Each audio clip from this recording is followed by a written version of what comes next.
Hello everyone, Derek Barefoot here on the Typologetics YouTube channel with my wife May. As you can see, she just got off her shift at the hospital and we're trying to squeeze this in before she falls asleep or has to go to sleep, getting ready for her next shift.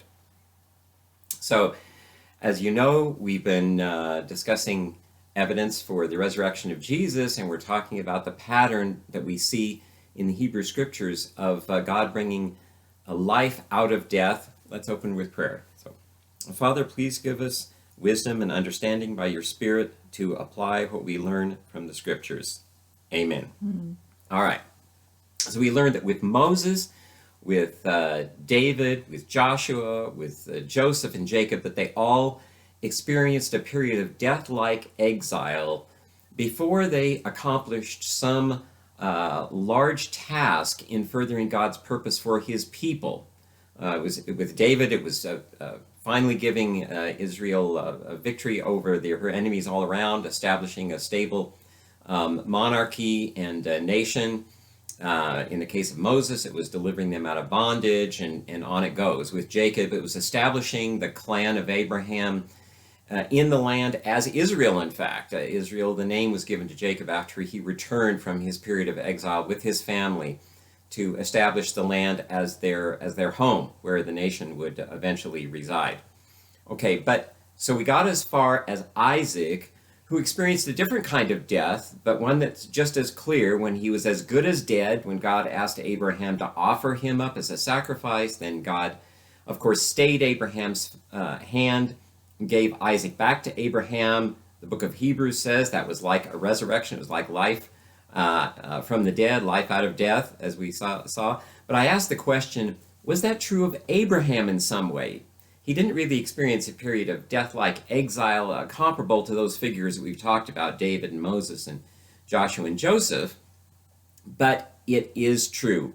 And I don't have to guess at it because the Apostle Paul identifies it for us. So May's here to help read, and we're going to go to Romans to identify in what way God brought life out of death in the case of the man Abraham. So Romans chapter 4, and Paul talking about the life of Abraham and the fact that Abraham and Sarah, his wife, were barren for many years, not having children, even though God said that their children, their family, would be the means of blessing the entire world. So, May, if you would read for us Romans chapter 4, verses 18 through 21. Mm-hmm. In hope against hope, he believed so that he might become a father of many nations, according to that which had been spoken. So shall your descendants be. Without becoming weak in faith, he contemplated his own body, now as good as dead, since he was about 100 years old, and the deadness of Sarah's womb.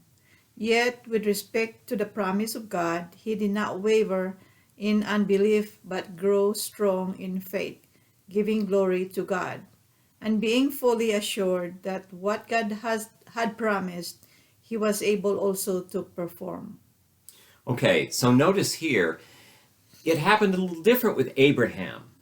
What happened is that he and his wife Sarah became reproductively dead. They were in advanced age when God told Abraham, assured him again that his family would be the means of blessing all the nations of the earth. Abraham then did have a child by Sarah's maidservant Hagar, and that child began to grow. A few more years went by. Abraham became even more advanced in age, and basically his body became old and worn out for the purpose of producing more children. And Abraham thought that this child Ishmael would then have to be the one to carry forward that purpose of God. But yet God told him, no, it would not be Ishmael, that God would produce a child from Abraham and Sarah who had become, as Paul says, as good as dead reproductively, and Sarah, being of advanced age, past childbearing, that her womb was dead. So it was out of that deadness of their bodies, as far as any natural hope of life, that God then brought life out of death. In fact, we can see how that happened, where Paul gets this, turning back to Genesis. So let's go back there for a minute, take a closer look at it. Genesis chapter 17.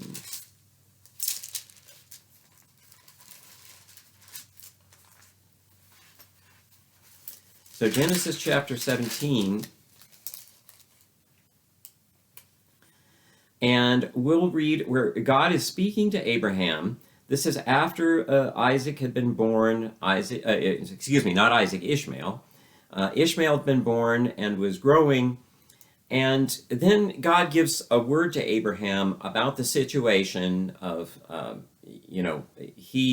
Abraham, his wife Sarah, and God's purpose through them. So May, if you could read verses 15 through 19.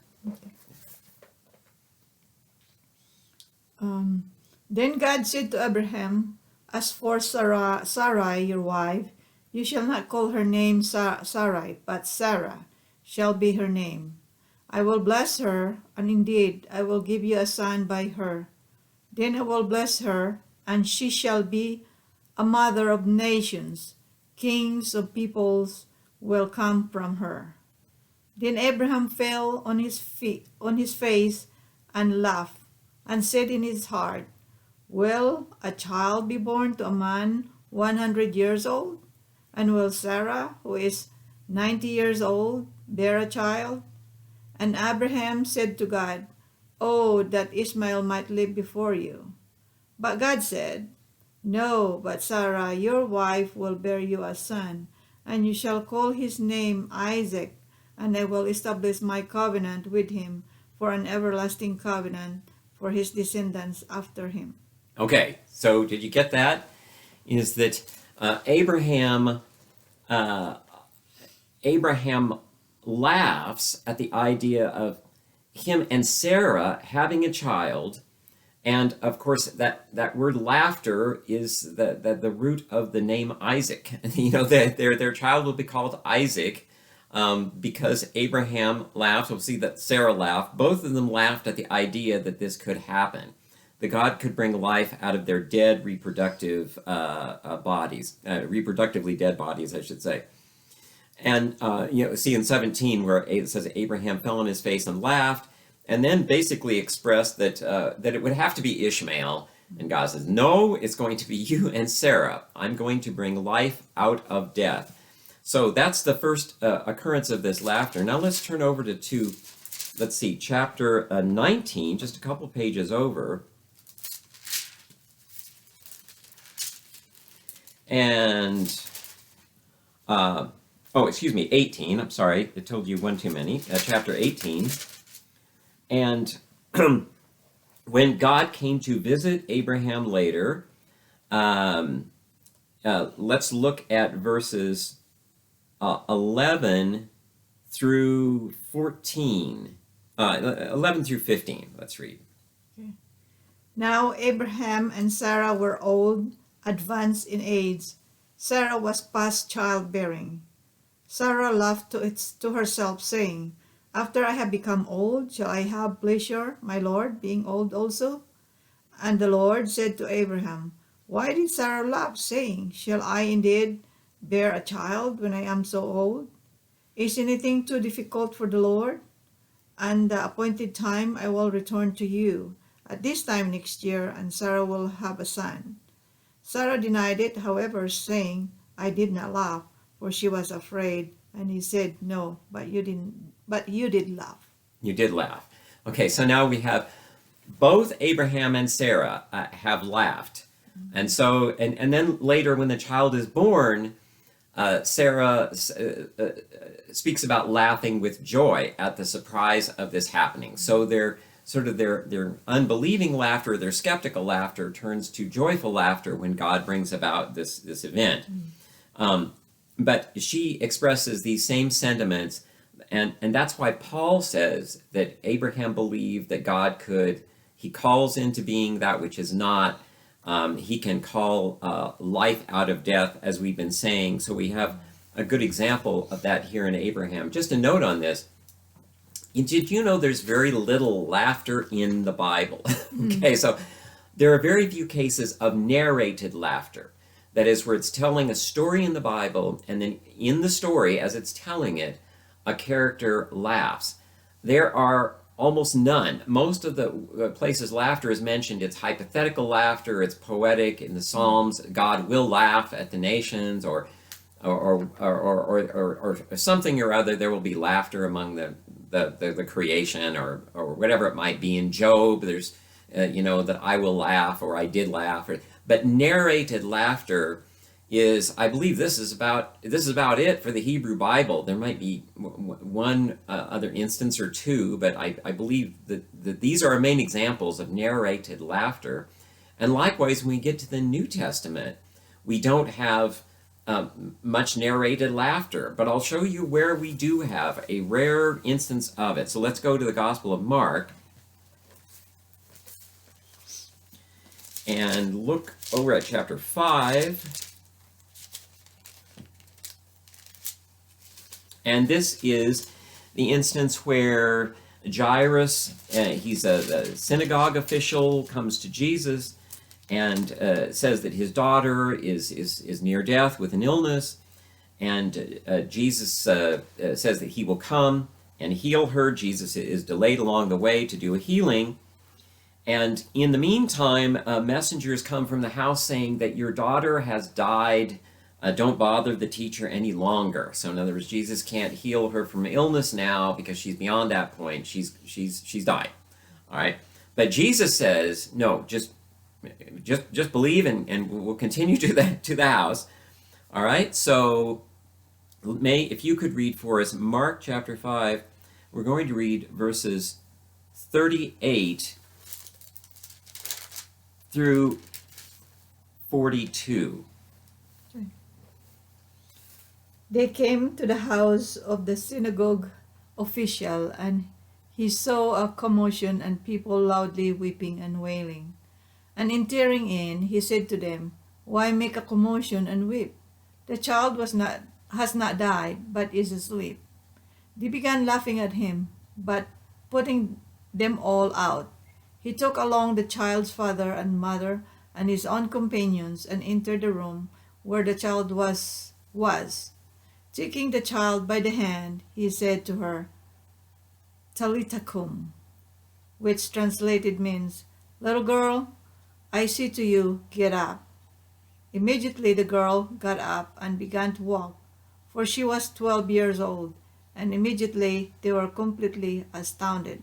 Okay, so you get here, we have to go for narrated laughter almost through the whole of the scriptures, the Hebrew scriptures anyway, get to the Gospels, and then we find the next rare instance. It is also skeptical laughter, kind of like Abraham and Sarah's initial laughter, skeptical laughter about the dead being revived, because Jesus, by saying the child has not died but is asleep, is indicating that she can still be healed, she can still live.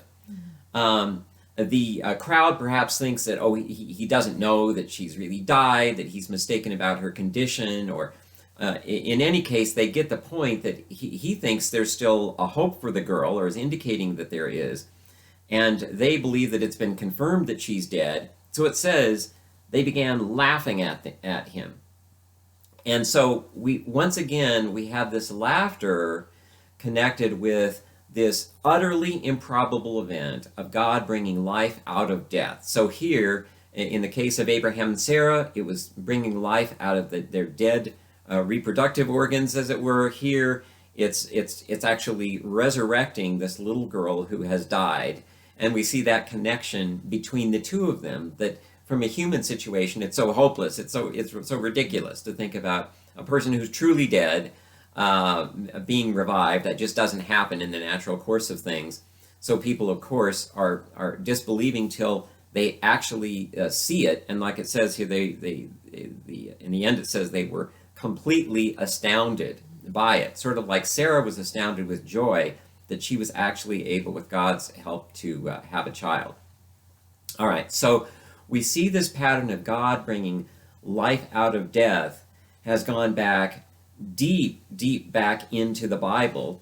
If we think about further instances, we won't read all of them, But prior to Abraham, what would be the big event or the man of faith? We'd have Noah and the flood, and there it's obvious that God, sweeps away the created order as it describes in Genesis back there near the beginning of Genesis, chapters 6 and 7, 8. But then afterwards, God causes life to sprout. Now, life is preserved on the ark, but that's kind of preserved through the deadly waters, so to speak. God brings life through the waters. But then, if you remember in the story, that Noah sends out birds, and a dove brings back a sprig of an olive leaf in its bill. And this is a sign to Noah that life is emerging from the dead landscape outside.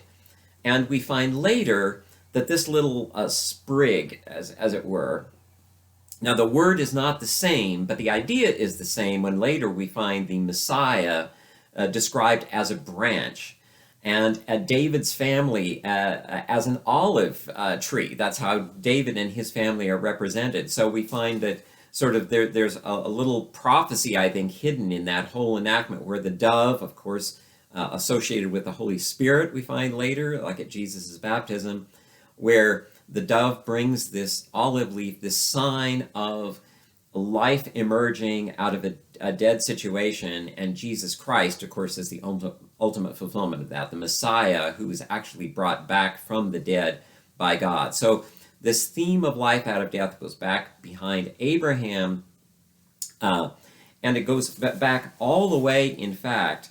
So if you turn in Genesis, so if we turn back in Genesis chapter 1,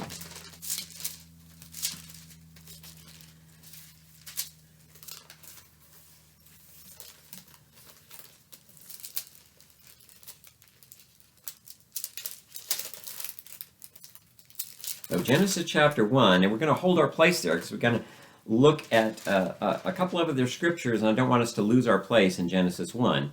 But May, if you could read for us Genesis 1:1 and just the first half of verse 2. Just the first half of verse 2. In the beginning, God created the heaven and the earth. The earth was formless and void, and darkness was over the surface of the deep. Okay, stop that right there. All right. The earth was formless, void, darkness is over the surface of the deep. What is this situation like? That is, what would be the associations of the deep? This would be the ocean. The ocean in ancient times, and the ocean for them would be the Mediterranean Sea, which is part of the world's ocean system. Think of it that way.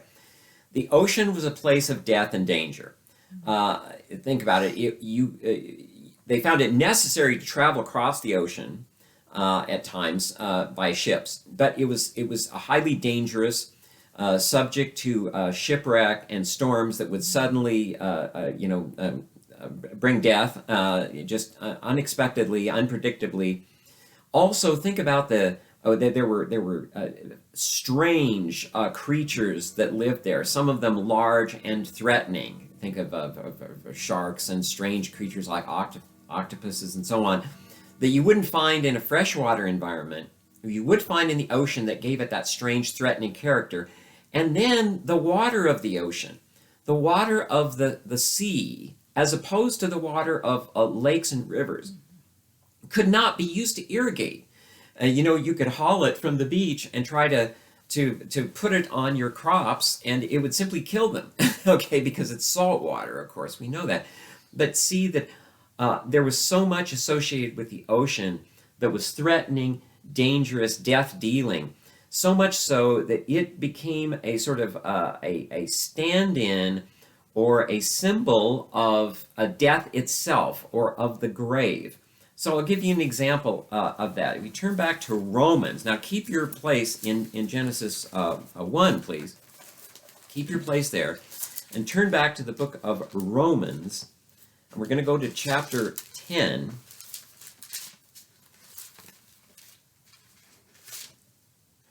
And Paul is talking about, he's quoting a verse actually from Deuteronomy, but he is finding the resurrection, the incarnation, and the resurrection of Jesus indicated very cryptically in the law in Deuteronomy, and we're going to read the way that Paul interprets it. So let's read Romans chapter 10, verses 5 through 7. For Moses writes that the man who practices the righteousness which is based on law shall live by that righteousness. But the righteousness based on faith speaks as follows: do not see in your heart who will ascend into heaven, that is to bring Christ down, or who will descend into the abyss, that is to bring Christ up from the dead. Okay, so you can start there.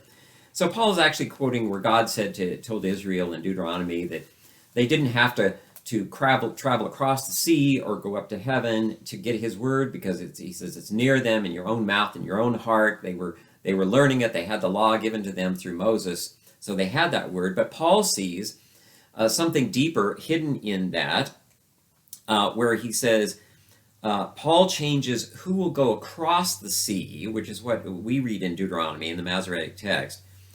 He says, who will descend into the abyss, that is to bring Christ up from the dead. Now that word abyss is the word for the oceanic deep. It's the equivalent in Greek of the Hebrew word we find in Genesis 1:2, that there was darkness on the surface of the abyss.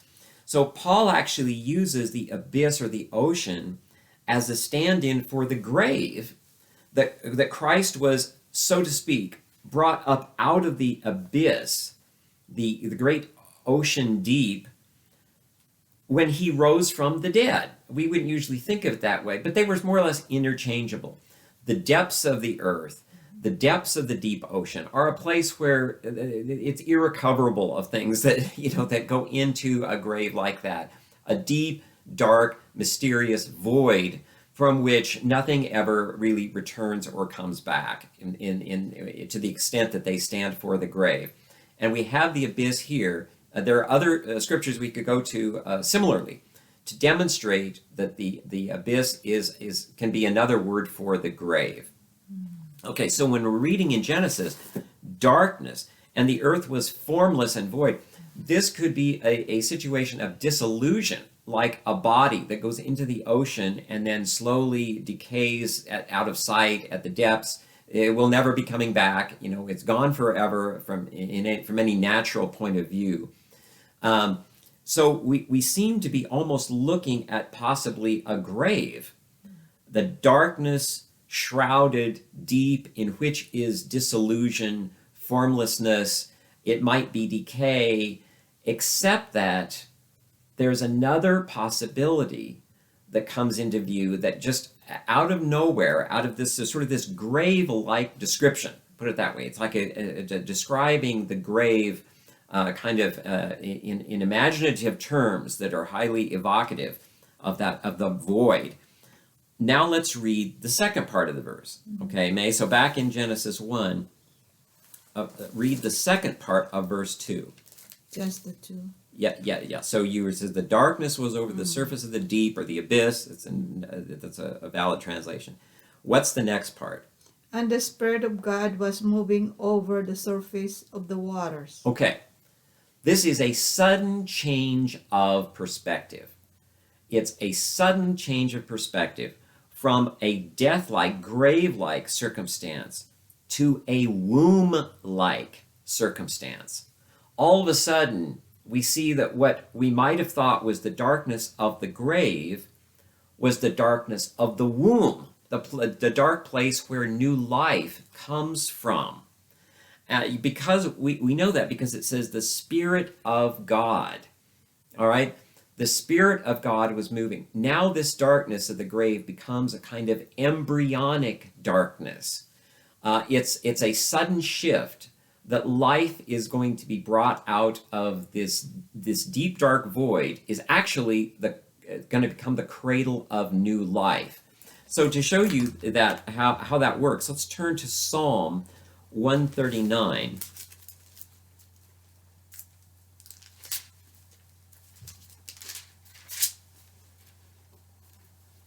So Psalm 139.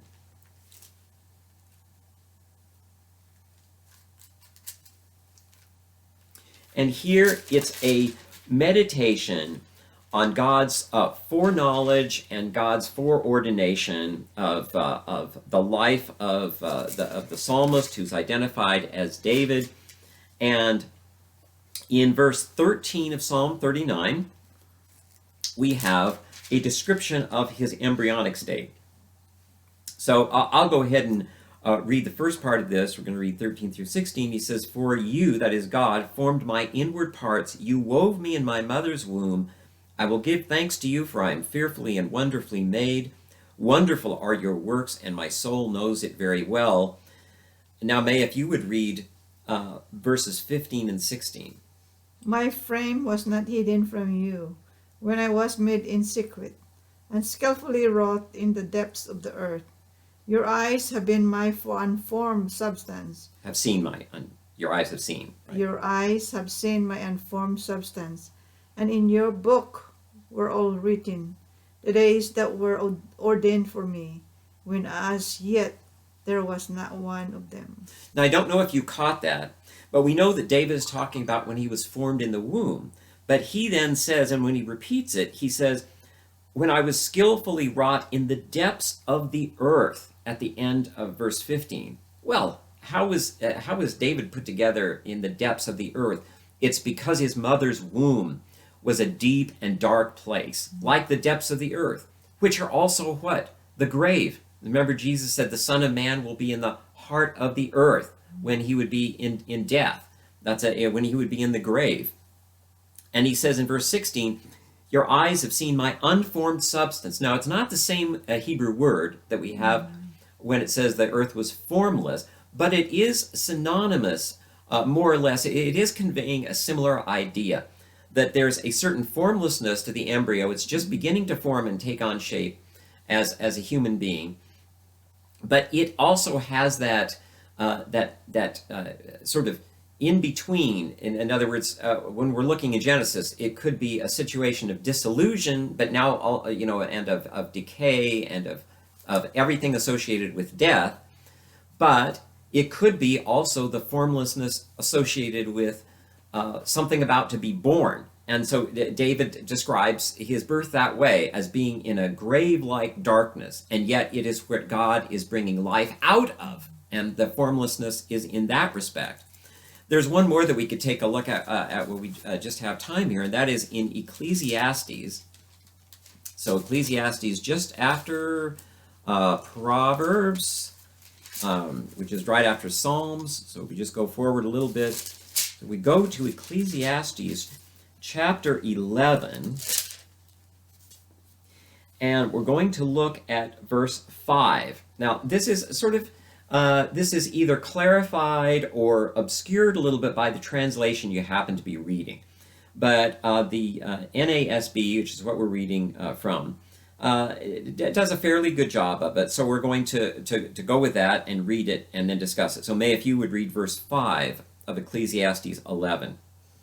Just as you do not know the path of the wind and how bones are formed in the womb of the pregnant woman, so you do not know the activity of God who makes all things. Okay, so the one correction I'm going to make here is it says, just as you do not know the path of the wind. That word is the same word that can be used for spirit. If you read this in different translations, I believe in the King James, you'll find that it does say spirit here. It's a choice on the part of the translator. But imagine that we've got spirit here as our translational choice, just as you do not know the path or way of the Spirit. Remember, Jesus said you don't know where the wind is going, and he compares that to the Spirit in John chapter 3. He says, and how the bones are formed in the womb of the pregnant woman. And as you'll get in other translations, these are actually being linked. You don't know the way that God's Spirit takes to work, just like you don't know how it is that this transformation takes place inside the woman's womb, where something that can't even be seen suddenly grows into this new human being. And we see that, I think here myself, that this is actually the Spirit of God being spoken about, not simply the wind, and that's true in Genesis. Some translations back in Genesis say that a wind from God was sweeping over the deep, but I think Spirit is the better choice here in both places.